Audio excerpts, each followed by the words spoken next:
One fear that we've seen very commonly in kids 10 and older is suddenly the fear of going to sleep. And when we've talked to kids about that, it turns out that most kids don't know about dying and death, and so they're worried that they're going to have what feels like a normal day to them, go to sleep, and never wake up. So when we discuss that with parents who, by the way, may be having the same fear, if they don't know anything about dying or death, if that's not been part of their life experience, we explain what the child's death would look like to the parent and also to the child.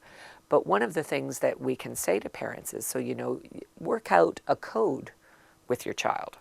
So every night when they're going to sleep, say something to them like, "I'll see you tomorrow." Or make sure you say that every night. Or say, what I do with kids when they're in the hospital, who I know have that fear, the phrase that I use is, "Today's a good day to go to sleep."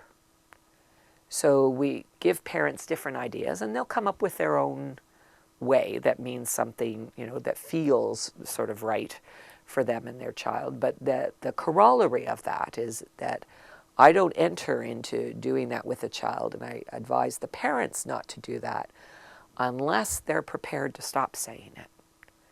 Because I can't promise the child that I'll tell him or her when the time's getting close.